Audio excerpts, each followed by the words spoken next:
दिल्ली के electoral rolls में बने रहने के लिए जिन वोटर्स के नाम 2002 लिस्ट में दर्ज थे, उन्हें सिर्फ एक एन्यूमरेशन फॉर्म भरना होगा।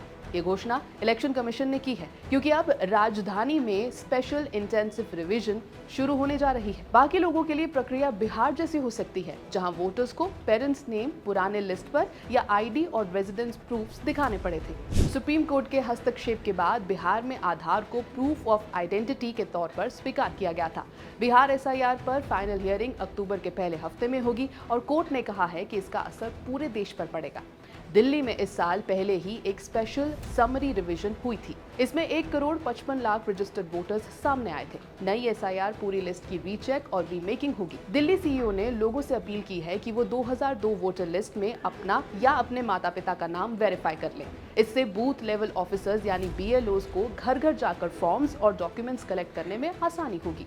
अगर नाम 2002 और 2025 लिस्ट दोनों में है तो सिर्फ एन्यूमरेशन फॉर्म और 2002 लिस्ट का एक्सट्रैक्ट देना होगा। अगर केवल पेरेंट्स का नाम 2002 की लिस्ट में है तो वोटर को आइडेंटिटी प्रूफ और एन्यूमरेशन फॉर्म के साथ साथ पेरेंट्स के नाम का एक्सट्रैक्ट देना होगा।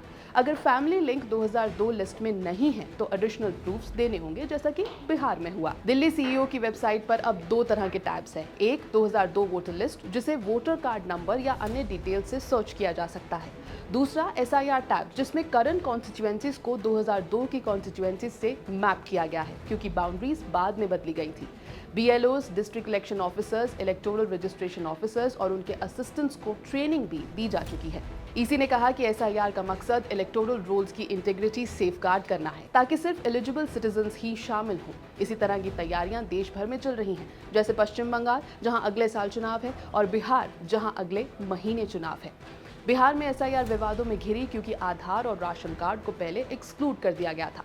ऑपोजिशन पार्टीज ने आरोप लगाया था कि ये वोटर्स को डिसएनफ्रेंचाइज करने की कोशिश है, जबकि BJP pan India roll out को सपोर्ट कर रही है। बिहार में एसआईआर के बाद रजिस्टर्ड वोटर्स की संख्या 7,90,00,000 से घटकर 7,24,00,000 हो गई है।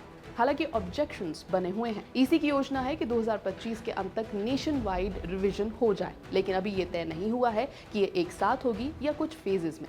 एबीपी लाइव की इस रिपोर्ट में फिलहाल इतना ही।